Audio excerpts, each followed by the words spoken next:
우리가 꿈에 대한 또 비유로 말씀을 할 때, 한 두 가지로 나누어지죠.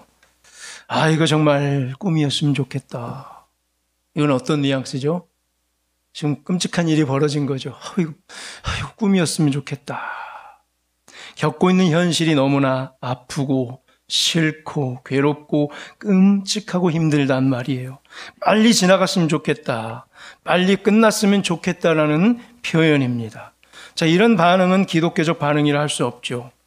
교회에서 이런 소리와 이런 반응이 많이 나오면 좋은 교회가 될 수 없을 것 같아요. 예를 들면, 우리 목사님 설교 정말 꿈이었으면 좋겠다. 이 말은 뭐예요? 끔찍하단 말이에요. 설교를 듣고 있는 게 괴롭다는 말이에요. 설교가 재미없고 은혜가 안 된다는 말이에요. 그래서 시계 보고 있고 빨리 끝났으면 좋겠다는 말. 빨리 이 괴로운 시간이 샥 지나갔으면 좋겠다. 그 말이 이거 정말 꿈이었으면 좋겠다. 이렇게 주로 제가 살펴보면은 여러분 표정을 보니까 눈빛이 초롱초롱하면서 행복해 보이니까 이건 아닌 것 같네요. 그렇죠? 반면에 이게 꿈이야 생시야 이런 표현도 있죠. 이게 꿈이야 생시야. 좋은 거죠. 지금 겪고 있는 현실이 믿겨지지 않을 만큼 기쁘고 행복하고 기적처럼 좋다는 말이죠. 이게 꿈이야 생시야. 내가 이 사람과 결혼하다니. 좋은 거잖아요. 너무나 사랑하고 너무나 존경한 그 사람과 결혼할 때 나오는 감탄사. 어디 그냥 꿈에서나 만나서 짝사랑하던 그 사람과 다 결혼하려고 하는 그때 나오는 감탄사. 저도 결혼식 날 생각이 나요. 바로 제 옆에 있던 사람한테 들은 것 같기도 해요. 이게 꿈이야 생시야. 너무 좋아서. 우리 집 애들은 확실히 자주 이런 말을 하는 것 같아요. 이게 꿈이야 생시야. 내가 이렇게 훌륭한 분들이 내 부모님이라니. 교회 다니는 게 이래야 되는 것 같아요. 이런 반응이 기독교적 반응이 아닌가. 매일매일 교회 공동체들의 교제 가운데 이게 꿈이야 생시야. 이런 기쁨의 간증들이 넘쳐나기를 바랍니다. 이게 꿈이야 생시야. 내가 이런 훌륭하고 은혜로운 설교를 듣다니 꿈이야 생시야. 아멘. 이게 꿈이야 생시야. 어떻게 이렇게 신실하고 착한 사람들이 다 있나. 이렇게 성격 좋은 사람들과 교제를 나누고 함께 봉사할 수 있다니 꿈이야 생시야. 너무 행복하다. 너무 좋다. 이게 꿈이야 생시야. 내가 이렇게 훌륭한 찬양단에서 함께 찬양을 부르고 있다니 꿈이야 생시야. 우리 부정교회는 어떤 교회입니까? 이게 꿈이야 생시야 교회인 줄로 믿습니다. 오늘 읽은 시편 126편 1절에서도 시인은 꿈꾸는 것 같았더다 고백합니다. 꿈만 같다라는 좋다는 말이에요. 이거 꿈만 같다. 이게 꿈이야 생시야 라는 노래를 부르고 있는 거예요. 오늘 읽은 시 표제가 있죠. 성전에 올라가는 노래, 즉 예배 드리러 가는, 예배에 초대받아서 성전에 올라가는 사람들이 부르는 노래, 부르면서 뭐래요? 이게 꿈이야 생시야 이러고 있는 중이에요. 너무 기뻐서 말이죠. 너무 행복해서 말이죠. 시인이 말하고 있는 그런 꿈꾸는 것처럼 기쁜 일이 뭘까요? 뭐가 그렇게 꿈꾸는 것처럼 기쁠까 보았더니 여호와께서 시온의 포로를 돌려보내신 일이죠. 1절에 보니까 시온의 포로를 돌려보낸다. 당신의 시온 백성들이 포로가 됐는데 그들 다 해방시켜서 돌려보내서 꿈만 같도다. 이게 꿈이야 생시야. 드디어 해방됐구나. 가족의 품으로 돌아갈 수 있구나. 뭐죠? 남유다가 멸망하고 바벨론 포로로 끌려간 후 70년 지난 포로 귀한 때를 가리킵니다. 포로 해방의 감격, 구원의 감격의 때. 2절에 보니까 그래서 그럼 어떻게 반응을 해야 돼요? 포로에서 해방됐어요. 구원받았어요. 어떻게 우리는 반응해야 됩니까? 2절에 보니까 그때 우리 입에는 웃음이 가득하고 우리 혀에는 찬양이 찼었도다 합니다. 예배 드리러 가는 자는 이래야 된다는 얘기예요. 어떻게 해요? 입이 어디에 걸려야 돼요? 귀에 걸려야 돼요. 걸어보세요. 시작. 그때 이렇게요. 이렇게 웃으라고요, 좀. 입에는 웃음이 가득하고, 혀에는 찬양이 그냥 흥얼흥얼 터져 나와야 돼요. 예배 드리러 가는 자들은 이래야 된단 말입니다. 우리처럼 말이죠. 교회에 오셔서요, 크게 웃으세요. 막, 하하하. 집에서는 못 웃더라도 교회에서 오버하면서 크게 웃으세요. 웃기지도 않아도 그냥 크게 웃으세요. 찬양도 그냥 크게 부르, 틀렸다고 저는 절대 뭐라 안 할게요. 심지어 앞에 있는 찬양팀들 마이크 대고 크게 불러도 박자 놓치고 틀려도 아무 말 안 할게요. 크게 부르세요. 틀려도 좋아요.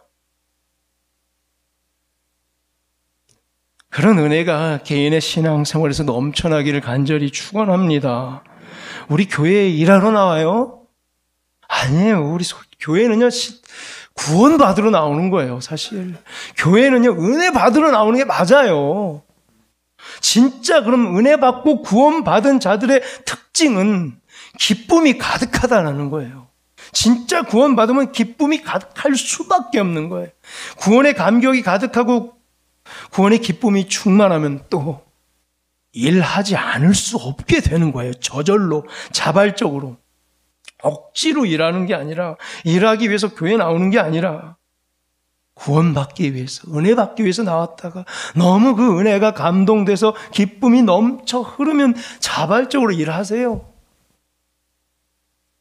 구원받으러 교회에 와서 예수님 제대로 영접하고 나면, 이제 구원의 확신이 생기면, 그 다음에 십자가 대속으로 구원을 허락하신 예수님께 빚진 마음이 생겨 일하게 돼요. 그러나 빚진 마음뿐만 아니라 더 중요한 것은 동시에 구원의 감격으로 기쁨이 가득한 채 자발적으로 일하게 되는 거예요.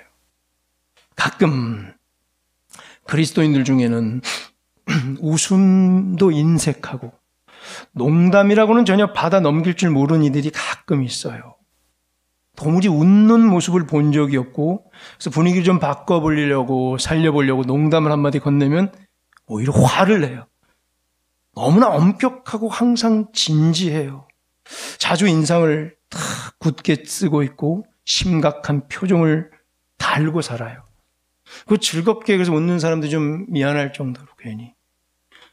즐겁게 웃고 있는 사람들 향해 지금 때가 어느 때인데 뭐 그리 좋다고 시시덕거리는가 하면서 째려보는 것 같은 불안한 느낌을 받아요. 항상 나라와 민족을 걱정하며 세계 평화를 염려하고 세상의 모든 짐은 다 짊어지고 살아가는 것만 같아요. 툭하면 그래서 북한 동포를 입에 올려요. 북한 동포들은 먹을 게 없어 굶어 죽어가고 있는데 이렇게 흥청망청 먹고 마시며 낄낄거리고 뭐가 웃고 죽고 그렇게 떠들고만 있는가. 비난만을 늘어놓습니다. 예수님께서는 우리 죄를 위하여 십자가 달려 죽으셨는데 얼마나 아프실까 생각해봤냐라고 합니다. 틀린 말 있어요, 근데? 없어요. 틀린 말 하나도 없는데, 근데 이상하게 공감은 전혀 가지가 않습니다. 다 옳은 말 같은데 이상하게 동조하고 싶어지지가 않아요. 오히려 거리낌이 생기고 부담스러워지고 거리감이 더 벌어져 버리는 것 같아요. 그럼 뭐가 잘못됐을까? 틀린 게 하나도 없는데 뭐가 잘못됐을까? 바로 오늘 시편 126편에서 노래하고 있는 샬롬의 본질을 놓치고 있기 때문이에요. 기독교는 샬롬이 가득해야 기독교예요. 교회는 샬롬이 충만해야 좋은 교회예요. 샬롬이 무엇입니까? 평안이죠. 평안.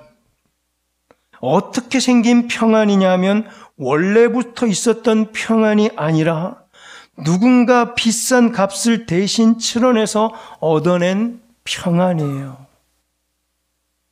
그 샬롬을 평안 혹은 화평, 평화라고 우리나라 말로는 골고루 번역을 해놨어요. 원래는 없었던 거예요. 없었는데 갑자기 떡하니 생겨난 평안이에요. 누군가가 엄청나게 큰 희생을 치렀기 때문에 얻었어요. 포로를 해방시키기 위해서 큰 능력을 가진 누군가가 엄청나게 많은 몸값을 지불하고 포로 한 명 한 명을 다 사서 가족의 품으로, 고향의 품으로 돌려보내줄 때 얻는 평안이 샬롬이에요. 그래서 진짜 샬롬에는 충만한 즐거움이 없어서는 안 돼요. 해방당했고 옥살이 하다가 해방돼서 가족의 품으로 돌아갈 때 표정이 있어야 될 거 아니에요. 얼마나 기쁠 것 같아요. 이대로 있다가 적진에 끌려가 나는 죽었구나, 이제 죽는구나, 그럴 줄 알았는데 엄청난 능력의 사람이 이것을 값을 다 지불해서 해방시켜줘서 가족의 품에 안겼을 때, 그때 갖는 기쁨이 바로 샬롬의 체험이라는 거예요. 그래서 샬롬에는 반드시 웃음이 가득해야 되고 기쁨이 충만해야 하는 겁니다.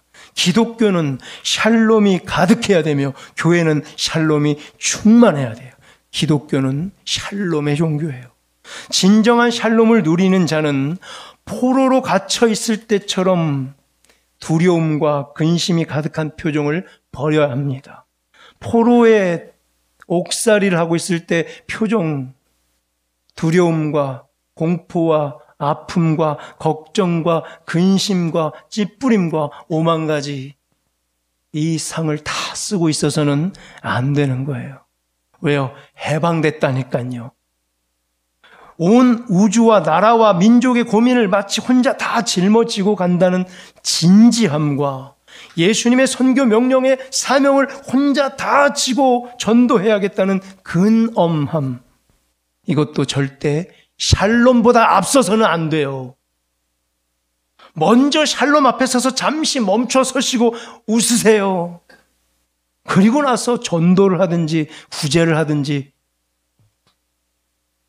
샬롬으로 인해 구원받은 백성은 첫째 기쁨이 충만하고 웃음이 가득함을 확인받아야 합니다.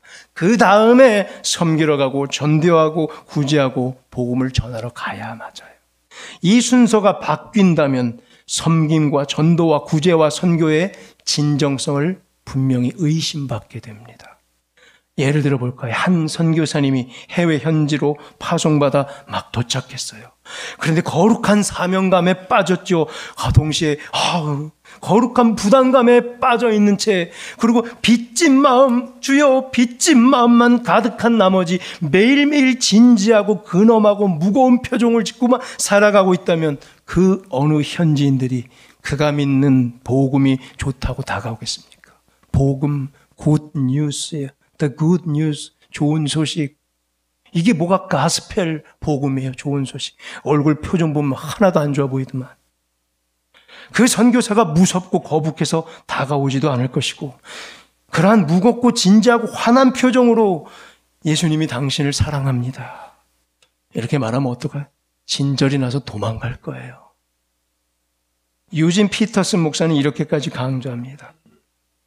2절에 나오는, 오늘 126편 2절에 그때에 우리 입에는 웃음이 가득하고 우리 혀에는 찬양이 찼었도다라는 이 고백은 진정한 그리스도인의 표지요, 구원받은 자의 징후다라고 말했습니다. 기쁨은 그리스도인의 삶의 모습과 인생길에서 결코 감춰질 수 없는 특징이라는 거예요. 기쁨이 그냥 그리스도인 자체라는 거예요. 진짜 그리스도인이라는 표지요, 진짜 구원받았는지를 증명해낼 수 있는, 그래서 이 사람들이 진짜 구원받은 사람들이니까 유일하게 알 수 있는 근거는 웃음이라는 거예요. 표정이라는 거예요. 사도 바울도 말했죠. 성령의 9가지 열매. 기억나세요? 갈라디아서 5장 22절, 23절에 보면 9가지 그 열매. 뭐예요? 사랑, 희락, 화평, 충성, 오래 참음, 자비, 양성, 충성, 온유, 절제. 9개 성령의 열매. 어떻게 외우라고 했어요? 앞글자 따서. 사희화, 오자양, 충온절. 시작. 사희화, 오자양, 충온절. 하면 9개 딱 정리되면 고민의 순서로 딱. 저를 신뢰하세요. 이렇게 외워가지고 지금까지 잘 살았고 각종 시험에 잘 합격하며 여기까지 왔습니다. 사희와 오자양 중원줄. 앞에 세 개 뭐라고 그랬어요? 순서가 있다고 그랬잖아요. 사랑, 희락, 화평이에요. 사랑, 아가페, 희락, 카라, 화평, 에이레네. 이 세 개. 사랑 첫째. 그렇죠. 단연컨대 기독교의 첫 번째로 사랑보다 앞서는 게 있을 수 없겠죠. 당연히 성령의 열매도 그 뜸은 사랑이에요. 사랑이 얼마나 보여지는가. 이 사람 정말 성령 받은 사람인가. 성령의 열매가 맺혀지는 사람인가. 딱 보면 사랑을 베풀고 있는가를 보면 알 수 있다고 그랬잖아요. 사랑이 근데 충만한 사람인지 어떻게 알아요? 그 열매를 보면 아는데, 그 열매 중에 희락이 보이는가? 웃고 있는가? 기쁨이 넘치는가? 가는 곳곳마다 화평과 평안을 이루어내는가? 보면 그의 진정성을 알게 됩니다. 아무리 말로는 거룩을 얘기해도, 아무리 충성과 복음과 전도와 선교를 얘기해도 사랑이 보이지 않고, 희락이 웃음이 보이지 않고, 화평하지 못하면 가짜일 게 뻔하다는 말이죠. 사랑 다음에 나온 게 희락의 웃음이란 얘기예요. 웃음이 있는 사람인가, 기쁨이 가득한 사람인가로 판결하겠다는 얘기예요. 성령의 열매가 있는 사람인지 웃고 있는 것 같고 판결하겠대요. 그 다음은 화평이잖아요. 가는 곳곳마다 내가 가서 평화를 이루고, 내가 가는 곳마다 평안이 있는가, 화평을 이루는가. 화평을 이루려면 어떻게 해야 돼요? 상대방의 속마음을 잘 헤아리고 이해해줘야 화평을 이룰 수 있죠. 우리 요새 테레비 뉴스 다 키면 화평을 이루고 있는 걸 보여요? 화평이 이루어지지 않죠. 왜요? 서로의 이해를 못하고 있잖아요. 속마음을 알고 그 속마음을 확 찌르고 있잖아요.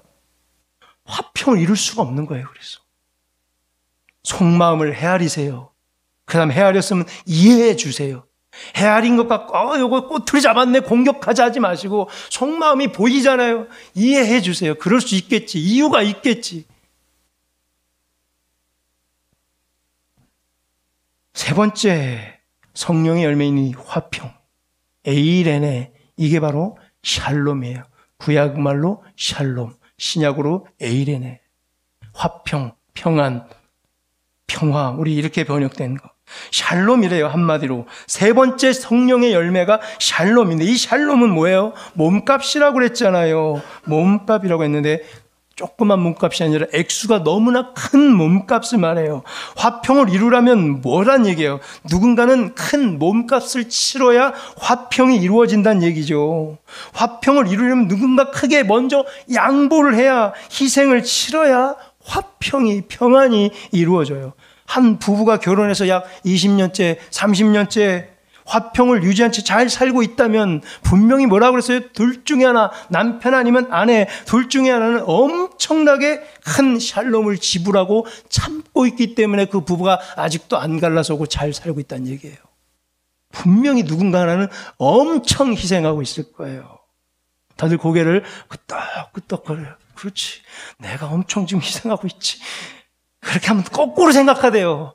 자기가 아니라 그 반대편 사람, 남편은 아내가 희생하고 있지. 아내들은 그 남편이 나 같은 사람 끝까지 지금 참아내고 있지라고 거꾸로 생각해야 돼요. 반드시. 상대방이 엄청 참고 있을 거예요. 저희 부부도 이제 18년째 대충 잘 살고 있습니다. 아주 잘 살고 있어요.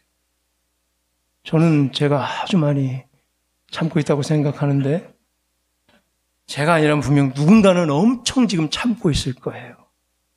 샬롬을 이루기 위해 지불하는 엄청나게 큰 희생이 바로 오늘 본문에서 나오는 2절과 3절에 뭔 줄 알아요? 2절 3절 보면 큰 일이에요. 2절에 보세요. 여호와께서 그들을 위하여 큰 일을 행하셨다. 이 큰 일이 뭘까? 3절 보세요. 여호와께서 우리를 위하여 큰 일을 행하셨으니 큰 일에 그냥 팍 발라셔야 돼요. 큰 일이 뭐예요? 엄청 큰 희생이라는 거예요. 뭐가 그렇게 큰 일이에요? 너무나 큰 몸값이라는 거예요. 아무나 지불할 수 없는 너무나 큰 몸값. 너무나 큰 금액이어서 그만큼 큰 능력이 있는 분만 감당돼야 돼요. 너무나 큰 희생이어서 감히 지불할 수도 없어요. 그럼 여호와께서 행하신 그 큰 일이 무엇입니까? 하나님께서 독생자 예수 그리스도를 샬롬으로, 몸값으로, 희생 제물로 지불하신 거예요. 하늘 영광 보좌 다 가지신 예수님께서 그 몸값을 치러내려고 땅에 내려오셔서 십자가에 달리신 거예요. 대림절 세 번째 우리가 보내고 있습니다. 구주강림을 기다리며 성탄주일까지 이제 다음 주 한번 네 번째 하고 성탄절을 맞이합니다. 예수님께서 오신 날이 가장 큰 일 아니에요? 인류 역사의 가장 큰 일을 꼽으라면 이게 넘버원이잖아요. 하나님께서 인간의 모양으로 오셔서 직접 에르콤마에 내려오셔서 맞이해 주셨다 우리를. 이것처럼 큰 일이 또 뭐가 있어요? 이게 가장 큰 일, 가장 큰 사건, 너무나 큰 금액, 너무나 큰 희생을 치르고 오셨잖아요. 창조주 하나님이신 예수 그리스도께서 하늘 보좌의 영광, 뭐라 그래요? 그걸 에피스테메의 영광을 다 버리고 땅에 있는 영광, 독사의 영광으로 내려오신 거예요. 함부로 범접할 수 없는 높고 높은 곳에만 머무는 하늘 영광, 에피스테메를 다 내려버리고 피조물의 세계에 눈으로 볼 수 있고 만져질 수 있고 들려줄 수 있는 독사의 영광으로 내려오신 거예요. 독사는 헬라어 영광의 번역이에요. 신약 성경에 쭉 나오는 영광들이 다 독사돼 있어요. 직접 뭐예요? 내려오셨다. 이걸 어떻게 차원을 바꿔서 오신 것으로 보면 좋아요. 마치 4차원의 영광에 계시다가 3차원의 영광으로 내려온 거예요. 왜? 우리가 이해하지 못하니까. 눈에 보여지는 영광으로 내려왔어요. 3차원 보려면 어떻게 해석하라고 했지? 아무 모서리나 보라고 했더니 모서리 보세요. 모서리는 정확해요. 1개, 2개, 3개죠. 항상 줄이 3줄이에요. 어디를 보세요. 줄, 모서리 보세요. 하나, 둘, 3줄이에요. 이게 3차원이에요. 1차, 2차, 3차예요. 쉽죠? 이 영광으로 보여주는 거예요. 그래야 우리는 알아들어요. 1차야, 이게 2차야, 3차야 해서 알아들어요. 4차원에서 아무리 얘기해도 못 알아듣으니까 그럼 마음대로 하고 포기하고 내버려 두신 것이 아니라 아무리 해도 못 알아듣으니까 그래? 그럼 내가 3차원으로 내려갈게. 1차 잘 봐. 2차, 3차. 그럼 나 보이지? 보여 안 보여? 보이네요. 만져봐. 만져줘. 손가락 넣어봐. 너들이네. 냄새나? 냄새나. 발가락 냄새나 하시네요. 들려? 들리네. 내가 한 말 들려? 들려요. 1차, 2차, 3차로 오셔서 차근차근 실제로 3년간의 공생애를 통해서 보여주셔. 이게 복음이고 이게 사랑이야. 이게 하나님이야. 왜 그랬어요? 화평을 이루시려고 하나님과 인간 사이에 너무 멀어진 간격을 메꿔주시려고 이 거리를 이어주시려고 이 막힌 담을 허시려고 직접 오셨어요. 도저히 해결이 안 되니까. 죄로 말미암아 하나님과 완벽히 분리됐고 점점점 죄의 더 끝판왕을 향해 가는 우리기에 점점 멀어지면 멀어지지. 이 멀어진 백성들을 찾아오셨어요. 에르코마에. 그게 성탄절이에요. 하나님께서 가까이 두시려고 직접 내려오셔서 관리하시는 거예요. 그리고 승천하시고 나후에 성령을 부어주셔서 내주하셔서 관리하세요. 이 안에 성령께서 들어오셔서 어딜 가냐고 탄식하며 우리를 관리하세요.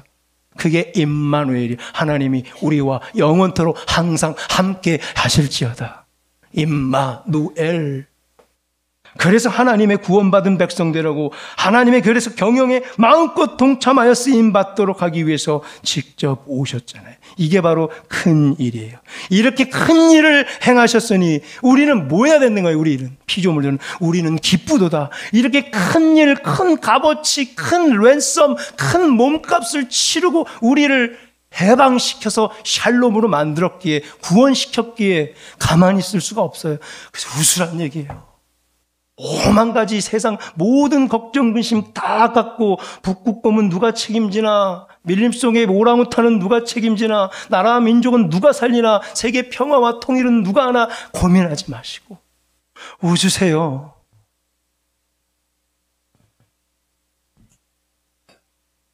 우리 몸값 다 지불하시고 우리를 구원하셨으니 이러한 구원받은 우리는 그래서 진정한 평안, 진짜 샬롬을 누리는 우리는 먼저 기쁘도다 해야 한다는 거예요. 이제 말씀 맺겠습니다. 우리가 예수님을 믿는 게 이게 꿈만 같은 일이어야 되는 거예요. 내가 예수님이 믿어지다니. 내가 교회에 이렇게 안 빠지고 주일마다 이렇게 참석하다니 이게 꿈이야 생시야야 마땅한 거예요. 이 죄인이 저 주일날 한 번도 안 빠지거든요.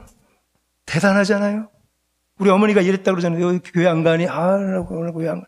교회 가기 싫어. 그럼 우리 어머니가 뭐라 그래요? 야, 담임 목사가 교회 안 가면 어떡하니? 그런다 그러잖아요. 저 교회 한 번도 안 빠져요, 주일날. 대단하지 않아요? 저 주일날 교회 한 번도 안 빠져요. 꿈만 같단 얘기예요. 이게 꿈이야, 생시야. 그것만으로도 너무 좋아요. 기적이란 얘기예요, 이게 기적. 4절을 보면요, 잘 보세요. 이게 왜 기적이냐면, 우리의 포로를 돌려보내소서 하죠. 우리의 포로들을 돌려보내소서. 근데 어떻게? 남방에 있는 시내처럼. 시내도 하나가 아니라 여러 개의 시내들. 남방이 어디죠? 남방을 성경에서 뭐라고 나왔죠? 네게브죠.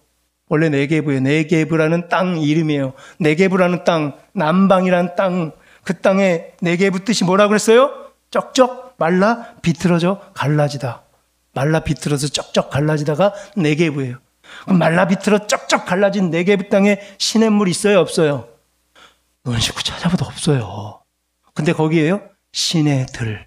남방에는 시냇물이 있을 수가 없는데 남방에 시냇물이 여러 개가 있는 것처럼 우리 포로들을 다 해방시켜 주셔서, 이건 뭐예요? 기적을 베풀어 주셔서, 말라 비틀어진 곳에 시냇물이 펑펑 터지는 기적을 베풀어 주셔서랑 똑같은 말이에요. 기적 같은 구원을, 포로 해방을, 샬롬이라는 값비싼 몸값을 지불해서 오늘도 우리를 구원하소서.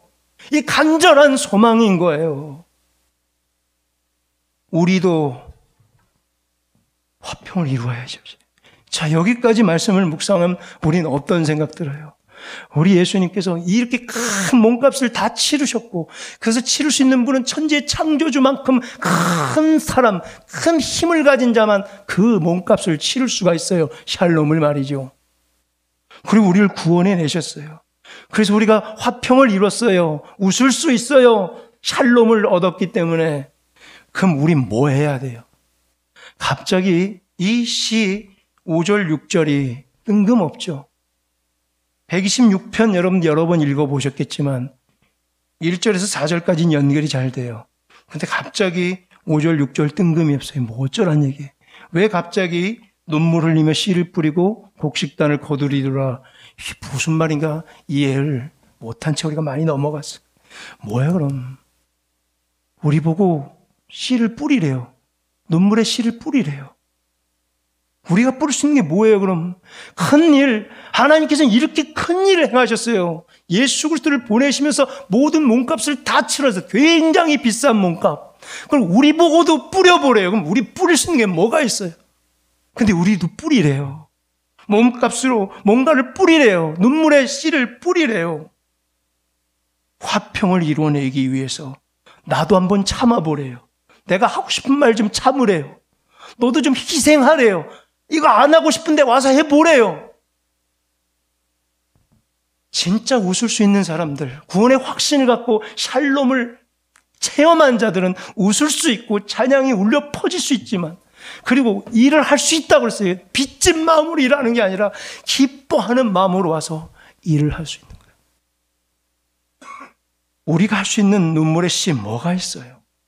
진짜 예수님처럼 저렇게 큰 일 행할 수 있어요? 몸을 내주고 죽을 수 있어요? 우리가 할 수 있는 일이 뭐예요? 정말 세계 평화를 위해서 노력하실래요? 세계 인권 운동가가 되거나 세계 환경 운동가가 돼서 막 외칠래요? 우리가 할 수 있는 게 뭐가 있어요? 화평을 이룰 수 있는 우리의 일, 정말 저 큰 일을 도모할 게 뭐가 있어요? 우리에게 큰 일, 다시 한번요, 웃으면 되는 거예요. 그게 힘들죠, 웃기가. 아무나 못 웃는다고 그랬잖아요. 웃는 게 복이며 웃는 것이 특권이에요. 기뻐하는 것이 특권이에요. 기뻐하시고 웃으시고 손 내미시면 되는 거예요. 난 무기가 없습니다. 난 무기 없어요. 당신과 화해하고 싶습니다. 악수하십시다. 도저히 한 번도 악수할 수 없는 사람들, 이 끝에서 저 끝에 앉아 계신 분들 아마 평생 악수 한 번 못했을 거예요. 한 번씩 웃고 악수 딱 했을 때 우리가 할 수 있는 게 이거밖에 없어요. 이거 한 다음에 선교하고, 이거 한 다음에 구제하고, 이거 한 다음에 엄청난 전도를 하러 가야 돼요. 안 그러면 가짜예요. 우리 안에 있는 화평을 먼저 이루셔야 돼요. 우리의 손길이 닿는 곳곳마다 기쁨이 넘치고 곡식단을 가지고 돌아오게 되는 진짜 화평과 샬롬의 기적이 펼쳐지기를 주의 이름으로 간절히 축원합니다.